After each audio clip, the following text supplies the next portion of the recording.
Hi, everyone. I'm Angela, and welcome to Empowered Conversations Rising Above Hate. Today, we have Sasha with us, and I'm so excited for you to be our first guest, Sasha. Can you please start by introducing yourself? Sure. So I am Sasha. I am owner of Creations by Sasha, which is a lifestyle brand. I'm also co-host of the Swirl and Sip podcast, where my co-host and I talk about a range of topics, everything from raising our two little boys. We both have 2-year-old sons, to being married. We've been with our husbands well over a decade, so we talk a lot about that. And then just modern womanhood. And that's a lot of what my brand focuses on. It's being what I consider modern womanhood, trying to do all of the things, trying to have a full-time job, be a wife, be a mom, have a business, and juggling all of that and what all of that means. And I always say the caveat is that I love wine and coffee. So I incorporate all of that into my brand. You will find me every day with a cup of coffee or drinking a glass of wine, normally with my girls. So that's kind of what my business and brand is about. That is awesome. Thank you. I'm excited. I subscribed to your podcast this morning, so I'm excited to catch up. We just finished the first season, Mhm. and season 2 comes out September 2nd. So Awesome. That's super exciting. You're busy with a 2-year-old and you're doing all of these things. And I think that's yes. so awesome. So many times we get the message that it's impossible to do what you're passionate about when you're a mom. No, I'm definitely a firm believer in, I was someone before I was a mom. And, Mhm. I don't like the idea that once you become a mom, society kind of views you as just a mom Yeah. and that's your only role. And I get a lot of that from my mom because she used to tell me all the time growing up, like I'm more than just your mother. And so Yeah. it's important for me to maintain all of that. Like I love being a mom, but that's not my only identity. And I have things outside of my son that define who I am. That's awesome. Thank you for sharing that. So, empowering conversations is about, and rising above hate is about highlighting the things that are happening in our communities of color.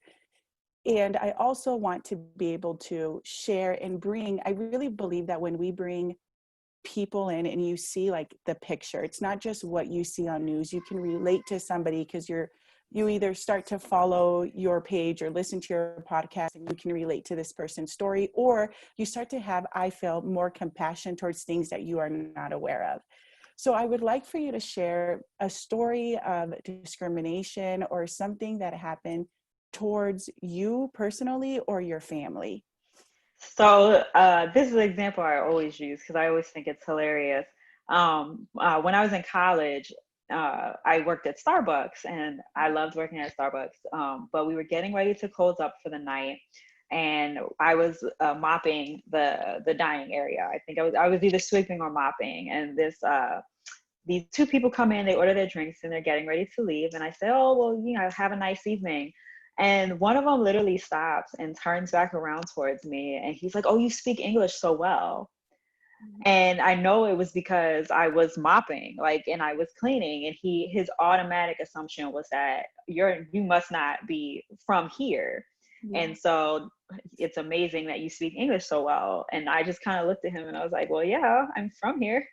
And so, Yeah. I've gotten all the time, like growing up, I'm Puerto Rican. I'm very, very proud Latina. If you go to my Instagram page, it's all the way on there. I have stuff in my shop that's all Latino based. But growing up, the assumption is that I'm Mexican.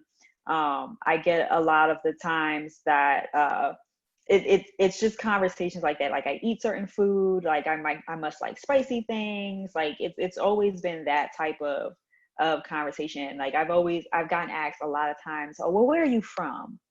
And I'm like, well, I'm from here. Oh, where are you really from? And I'm Mhm. like, I'm still from here. Like Yeah. I was born in the US, and even if I wasn't, if I was born in Puerto Rico, we're still US citizens. And so, well, where's your family from? Or what are you? And that one always gets me, because I'm like, well, what do you mean? What am I? Like, I'm a person. So, I'm human. yeah. So now as I've gotten older, I would just start saying, oh, do you mean what ethnicity I am? Is that what you're asking me? And you can, whenever I do it that way, people kind of like, oh, like maybe I should have phrased it a little Yeah. differently. I don't think we're aware of the questions that we ask. We can Yeah. rephrase them in a different way. And that would make probably even solve a lot of the problems that we have currently going on. Yeah. Yeah. Yeah. So I mean that's kind of my whole life. And so where are you? Where are you from? Where's your family from? And Mhm. and as I've gotten older, I do things to myself, oh, I'm from Maryland. Oh, well, where are your parents from? They're from New York. And you Yeah. could tell people are just like, no, but that's not what I'm asking. And Yeah. because I want to force them, well, I want you to ask the question that you're really trying to ask, because Yes. you clearly think I'm something and you don't know how to ask it. And I do that because I think it makes people think, why am I asking this question? Like, does it really matter why or where she's from, or where she's really from? So I try to like push back a little bit on it, because I think the way people ask the question is kind of ignorant. So Yeah, exactly. So why do you think that we ask questions like that? What I know it could be, it could come from ignorance. Do you think it's something that's just passed on generation to generation? Or why do you think that we ask questions like that where we don't even realize what we're asking? well, I think so. Where I live in Prince George's County, Maryland. It's right outside of Washington, D.C. It's the wealthiest Black county in the country, and I say all that because my husband's Black. And I've grown Yeah. up here, and I don't have an accent, so I don't sound like a typical Spanish person. And Yeah. I think when people see me, they're like, "Well, she's something." But then when they hear me, they get kind of confused as to what I can be. Yeah. And so I think it's just, people are naturally curious, and it doesn't necessarily bother me that people ask me where I'm from, because I'm proud to say that, my family's Puerto Rican. But it's the way that they ask it, right? So Yeah. it's more so, oh, well, if somebody says, oh, what's your ethnicity? Or, you look like you're Spanish, what kind of Spanish are you, or something like that. That I wouldn't really care about. But I just think it's a natural curiosity from people. Mhm. And it's the othering of people. So depending on who you're around, if you grow up in a place that's predominantly Black, or if you grow up in a place that's predominantly white, anybody who doesn't look like you want to know where they're from, and what, essentially, why are they here? So Yeah. I think that's where a lot of the questions come from. Yeah. So you mentioned that your husband's Black, so you're Hmm. raising a biracial little boy. Yes, he's a cute. He's a little Afro Latino. I love him. He's just That's so. adorable. So what is it like to be raising a biracial son here in the United States, especially right now with everything that's going on? Yeah. So when our current president was elected, I remember the day after he won. Um, I was so upset, and I remember calling my husband on my way to work and just was like, "How are we supposed to have a kid now?"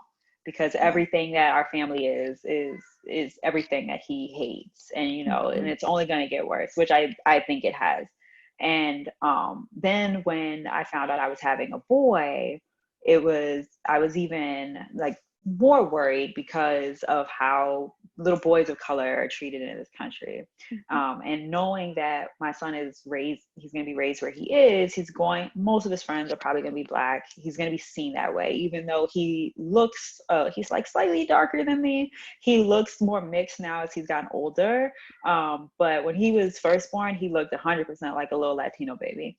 And so I was convinced, though, like, he's going to probably talk the way I do. He's going to be perceived as being more Black than he is Spanish. Mhm. And so, and there's a statistic that little kids of color, especially little Black boys and girls, they are perceived as being older than they are.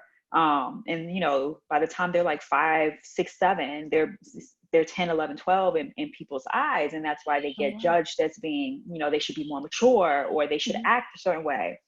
Little girls of color are sexualized earlier, because they're curvier, or Yeah. they're just, and so they don't get this chance to have a childhood. Almost, it's taken from them a lot earlier.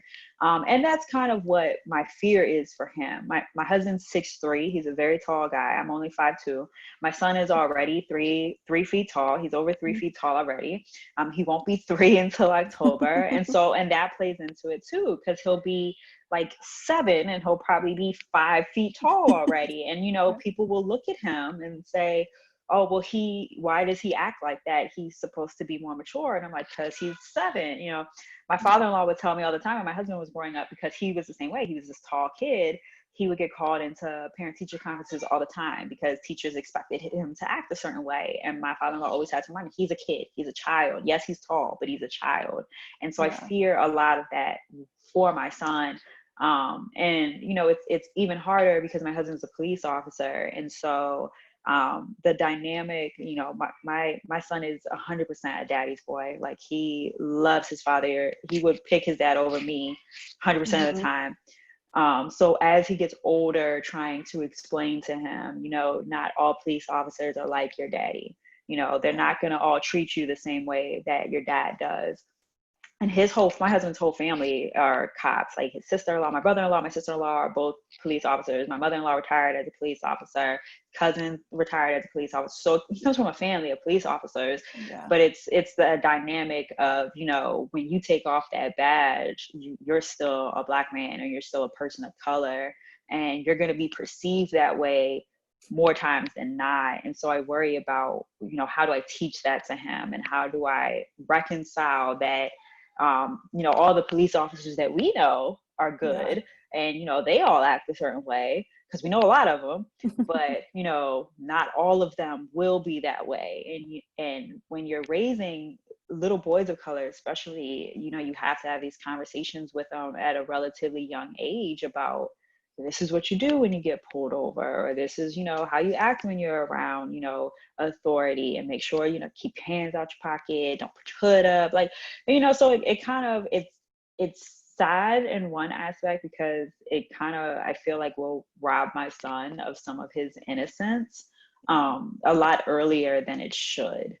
And so that's kind of the hard part, because right now at 2, everyone looks at him and they're, oh, he's adorable, he's so cute. But at some point, probably sooner than I want it to be, that will change, and he will no longer be this cute little boy. He'll kind of be, I gotta cross the street, or, he kind of seems imposing or threatening. And so that's the challenge of kind of raising him, especially just with, the cultural and political climate right now, that makes a lot of people bold in what their statements are, and not thinking about consequences. We're lucky because we're isolated from a lot of that here, because we live in a very diverse place. More people look like us than don't. So, he won't experience it as much as some other places, but he, of course, won't be immune to it. He'll definitely still have to experience those things. So I don't know if you have your husband and you talked about at what age do we have to have our conversation with our son? I know he's 2 right now. Yeah. And I was listening to you and my heart drops, because I'm thinking, at what age do you have that conversation? Especially with everything going on right now, like you said. My husband and I haven't talked about it explicitly in my mind, because he doesn't go to daycare or anything like that. I think when he starts doing that, when he starts being around more like other kids and different kids, then that's probably when those conversations start happening. Because I think it's a lot of like, oh, well, you can't act the same way that like Johnny does. You can't do the same things that Johnny does. So I think, it's age appropriate, but it happens earlier than you would think it should. Because I think even in a classroom setting, he might get more in trouble just because, maybe the teacher feels a certain way, or, expects him to be a certain way, or has this preconceived notion that he'll be more aggressive or more of a challenge because he's a little boy of color, versus, the same behavior that comes from maybe a little white boy, is perceived differently. I think, I've had a conversation with people that when you're a person of color, what you do is representative of your entire race. Whereas if it's a white person, it's individualized. And so it might be that little Johnny over here is just being little Johnny. But I know from experience that this little person of color over here, this little boy of color, is going to act the same way as all the rest of them do, because that's the way that they are. And so I think, luckily, we haven't had to do that yet, but I know that, my son has a little afro, he has this little bush, and that'll, my hair doesn't look the same way. That's going to come up, I'm sure. And so it's things like that, I'm sure when his circle starts broadening and he's around more people, that's when we'll probably have to start having those conversations. Yeah, it's hard. It's hard when you wonder, like, when is that going to happen? What conversations are going to happen? And that's really interesting. So thank you for sharing that, because I feel like I don't know that, and I don't know what that would look like. Or just listening to you, I was like, wow, that seems hard. Like, how do you have that conversation? You know, you mentioned like he loves his daddy, and his daddy is a police officer. Um, how has that changed at all with everything that's going on in your home? Or have you been out with your husband and you've noticed that if he's dressed in a uniform, in his uniform, people react different? Is that anything happening different in your community right now? I think, you know, he's in a plain clothes unit, so he doesn't wear a uniform anymore. But when people find out he's a cop, it's like, oh, you know, I feel for you guys right now. And I could tell people's hesitation, because a lot of time it's coming from white people who say it. They're like, oh, you know, you guys are getting a bad rap right now. And I can tell they don't really know how to respond to him, because obviously he's a black man. So it's like, well, you're a cop, so you know, you guys are getting a bad rap with that, but then I don't really know how you probably feel about the other stuff. So, you know, I really respect what you do. And, I'm sure it's hard being a police officer right now. And, it hasn't changed a lot for us. I think, I'm sure works with people who probably don't feel the same affinity as we do. 'Cause I think he supports, of course, a lot of what's going on. Um, he'll I think he was telling me one day, they were tearing down some Confederate statue, and he's like, oh, it was hypocritical, because it was white people who were tearing it down. So nothing, was being done to them. Had it been people of color, it would have been a different situation. So he was mad about that, but he was then on the flip side, he's like, well, I'm not mad that they took the statue down. Like, that doesn't bother me. So, it's kind of that dynamic. And I know, especially for him, it's hard when you're a police officer and you're a person of color, because you have to walk this very fine line of knowing that like I said, when you take that badge off, what you're perceived as, but also knowing that these people who might have different views than you, they don't see you, they see you as being different than those people. And these are the same people you have to rely on, that if you're in a situation, they have to have your back. And so, you have to watch what you say, or watch how you are around them. And I think with any person of color in corporate America or jobs like that, we code switch. You have to have a work persona that is different than your at-home persona. Like, Yeah. his coworkers, for the most part, they have no idea who he really is as a person, what he's into, what he likes, because he's one person at work, and then he's a different person every other time. And I'm the same way. I mean, at my job, I have my little, I call it my Becky voice, that I put on, and I act a certain way. As I've gotten older, I've been more comfortable in how I'm display. Like, I know you can't see it, but I have my nails on, I wear my Yeah. boobs. Like, I've gotten way more comfortable, and like, well, this is who you're getting, so Yeah. deal with it. um, but it's also because I've been in my job for over 15 years, like coming up on 15 years actually. So, there's that leeway. But I think, in his case, he just has to be mindful of things. And I think he purposefully won't talk about it, especially at work, unless somebody were to ask his opinion. He doesn't Yeah. get involved in any of that. I know where he stands, because I'm married to him, and I hear the conversations he has with his dad and his mom and his family, and I support all of that. But I think it is definitely challenging for him right now to be in the role that he's in. I will say, I think personally that if more people of color decided to become police officers, especially in the communities that they live in, that I think a lot of what's going on would change. A lot of police officers they don't come from the areas they police. And so they come with Mhm. these biases and these notions of the type of people they're policing. And I think he's a DC police officer, so he gets it where, he knows the areas that he is policing. And then he looks like the people that he's policing. And so he works to build, like, it's called community policing. He works to build this, repertoire with them where, he doesn't bust them over little things or small Mm-hmm. things, and you build that trust, and they're more likely to talk to him when things happen. And so I think if more people of color, instead of completely pushing aside the notion of being cops because, you're working against us, or, if they try to change it from within the system, Mm-hmm. then things might change a little bit easier.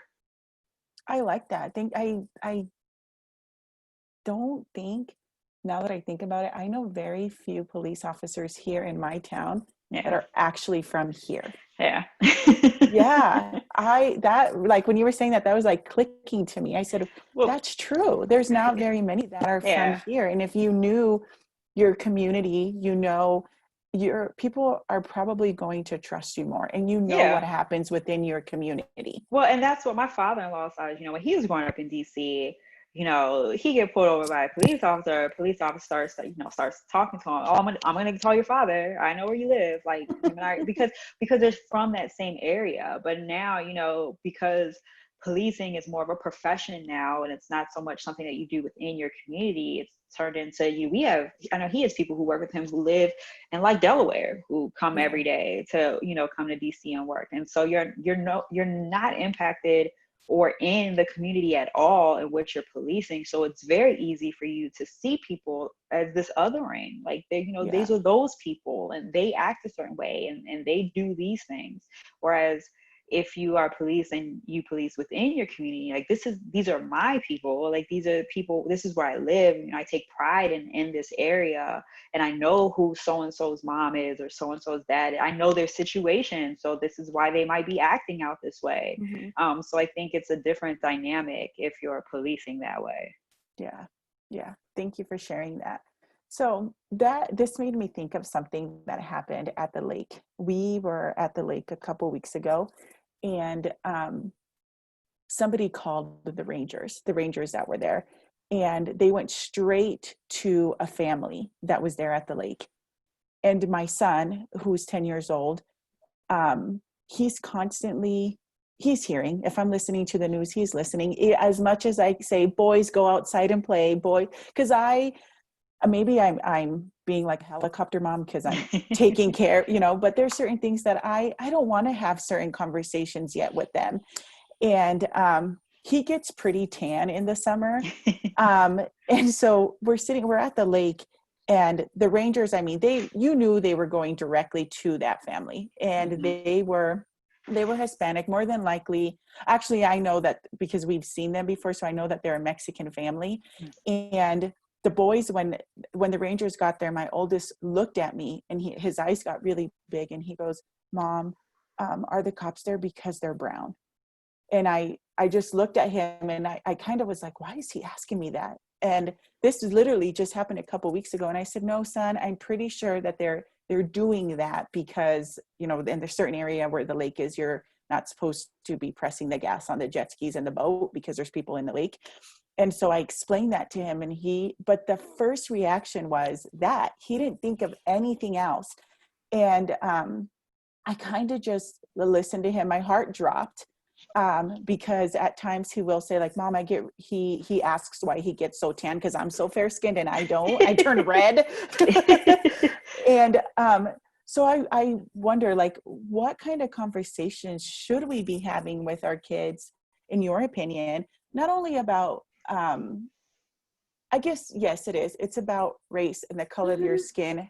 How do we have those conversations with our kids? So I personally think if you are a person of color, the conversations need to be of affirmations for your children, because we live in a society that's not built for us. It's built for white people, and so the images that people of color see are, we're stereotypical. You and I are seen in media as maids, or, Mhm. you know, you're the spicy Latina who's nothing but a voluptuous body, you Yeah. know, and boys, little Spanish boys are all like in the cartel, or they're like, you know, gangbangers. Little black boys are the same way, you know. There's not these uplifting images, a lot of them. Some of that's changing, but that's not really what's portrayed. And so I think you have to speak positivity into your kids and say, you know, but be realistic with them. Like you are going to experience these things in the world because you are this color, but your Yeah. color is still beautiful. Like, be proud of what your color is, because that makes you who you are. I would not change at all being a Puerto Rican woman. I love being Puerto Rican. Like, it, you know, the vibrancy of my culture. When I go to the island, it feels, you know, and I did not grow up there. I've grown up in the US my entire life. When I'm in the island, it's amazing for me to see people that look like me. Like I always say, Mhm. I feel like I'm home, even though it's not my home. Like, the culture is just like lively and like colorful. And I love all of that about being Spanish. And I want my son to know that as well. And Mhm. so, and even with my husband's side of the family, like Black culture is, I love Black culture. Like, the music, the food, everything, it's beautiful. And I want him to know both sides of that and be proud of it. And but to recognize, you know, and it's things that I was taught, you know, you're gonna have to work harder because people are gonna dismiss you outright just because Yeah. of the way you look. You know, my son's name is Stokely. He's gonna get this, well, you know, and for people who don't know, he's named after Stokely Carmichael, who is the founder of the Black Power movement. And so he's going to get that question a lot. Well, what are you named after? Like, and he's named after this powerful man. And so, you know, be proud of that. Like, we chose that name for you on purpose because we want you to be proud of your culture and what is represented within you. I think for white people, the conversation, the same way the conversation starts so young in people of color's family, I think it needs to start just as young in white people's family. I've seen a lot of times where they're, oh, my kids don't see color. Their little best friends are a Black boy or Black girl. And, you know, I don't want to ruin that for them. I guarantee you, the other child sees your child's color. They know their color. Yeah. It's, you know, we see our color very early because we see that our culture is different. I knew in elementary school that I was eating food that was different than Yeah. what my friends were eating. And, you know, I was listening to music that was different than what my friends were doing. And we see that. And I think they need to have realistic conversations with their kids. Like, yeah, your best friend is Black or Spanish or this or that. Let me tell you what that means, because they're different from us, but that doesn't make them less than us. So, you know, like, this is the, you know, the history of their people, and even being upfront about, this is the history of white people in this country and what we've done. And, you know, this is why you see certain things on the TV, and, you know, why everything's going on. I think it's important to have those conversations because kids aren't dumb. Like, they Yeah. see, you know, and if we don't give them the context for things, then they might get it from things we don't want them to. And so Yeah. I just think it's important, you know, I don't want my kids to see that they're different. I don't want race to be a thing. Well, race is going to be a thing. So they're either going to learn it when they're 3 or 4, or they're going to be real ignorant until they're like 20 and somebody has to explain everything to them. Yeah. Yeah. So like that's very much my opinion. Is just, you know, I'm not a believer in sugarcoating things for our children, or Mhm. you know, age appropriateness. You don't want to take away your kids' innocence, but you also want to prepare them for the world that we live in. And it's we don't live in this idealized society where everyone is equal and we don't see color. I personally hate that phrase. And I don't Mhm. think we should be teaching our kids not to see color, because my color is a lot of who I am. My color defines a lot about me. And so I think we need to, okay, see someone's color and see what that means, but then don't do these things because they are that color. Like, I think Yeah. that's kind of where conversations need to start heading. Yeah, and I agree with you. I think that we need to teach kids. Like, yes, I saw this thing that said, it's not that I don't want to see color means that you are not acknowledging that person and Mm-hmm. their color of skin. And I say, I agree. When I saw, that was the first time that I actually saw that, because usually you see things that say, I don't see color, I don't see color. And I thought, but I do want to see color. I want to be able to say she's a beautiful Black woman. She's a Yeah. beautiful brown woman. I want, and Because I race is the only thing that we say that in. Like, the yeah, world is a colorful, beautiful place. Like, there's a reason yeah. why the sky is blue, the trees are green, flowers are beautiful, because they have all these colors. we Hmm. we only say that with people because seeing color in people is perceived as being bad. It's been, you want to raise this colorblind society, and that's not the goal. The goal is to see a society that is full of colors, and it still be just as beautiful as the way that we look at the rest of the world. Like, our Exactly. color is what makes us beautiful, and it makes our experiences. And any person of color will tell you that their skin color plays a huge role into them as a person. And when you say, I don't see your color, you're dismissing 99% of who that person is. But Hmm. it's so important to see people's color. Thank you. Thank you for sharing that, because I am so glad that we went into that, because I do feel that that is super, super important. And I know for my son, like, he was in kindergarten, and his first experience, yeah, at the school where he was at, it's dominantly white. Hmm. And my boys, I pronounce their names in Spanish. And so Hmm. my oldest, his name is Luis Angel. And he's asked me, like, Mom, why didn't you name me something like Justin or Josh? And I'm like, because your name is Luis Angel, son. This is who you are. And he, in kindergarten, they were doing a project, and he had to, they were I think they were drawing themselves. And he chose like a lighter skin, and he's not very he's like a brownish color, but only in the summers when you can really, really tell, because he gets this beautiful tan. I'm like, your mommy used to spray paint herself orange. I literally used to go get spray tan because I wanted to, have this beautiful tan. And I've even showed him pictures before. He's like, Mom, you look orange. I'm like, yeah, that's what it looked like back then. But a little boy went to him and said, you should be using the color brown. And he came home and he was crying. And that was my first experience as a mom, where I was like, why does he feel like this? Like, I honestly, like, the ignorant side of me just thought, he knows this, like, he should be proud of it. It's just natural. And that was a huge lesson for me, that it wasn't, Yeah. you Yeah. I know? mean, and I think that's where, like I was saying, the uplifting part that Mm-hmm. people of color should be for their kids is, you have gorgeous brown skin, your Mm-hmm. little sun-kissed skin is amazing. And your caramel, like, mommy wishes she had your skin. Because my son's the same way. Like, now that it's summertime, he's starting to get this nice little color to him. And I'm just like, oh, mommy wishes I could tan the way you do. Because I love the way I look when I get a suntan and I have some Mm-hmm. color to me. And I just knew when he was born, I was like, oh, I'm gonna have this little caramel color baby. And instead I had this little light skinned baby who can tan really well. And I was just like, oh, I can't wait to he's gonna be caramel color and he's gonna have like this curly hair.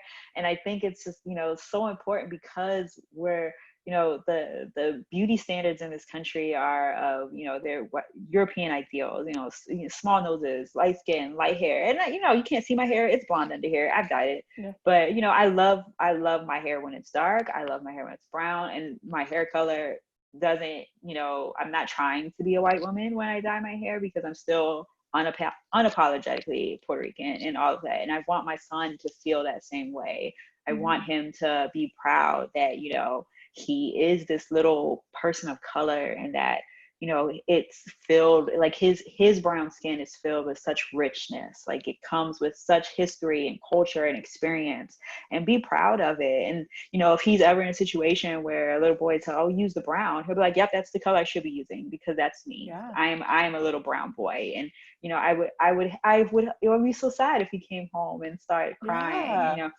I can't imagine something like that, because it is heartbreaking. You're like, well, don't you look in the mirror? Like, we're all brown. So, and so, Yeah. but I think, and I think that's just from how we were raised. We weren't exposed to a lot of that, because I think, I'm 33, and back in then it was more, you were taught to be colorblind, and the whole, we don't see color. And I think for us now, we have to be more intentional about it. Like, oh, no, like, you're brown, and your brown is beautiful, and everything Yeah. about you is beautiful. So yeah.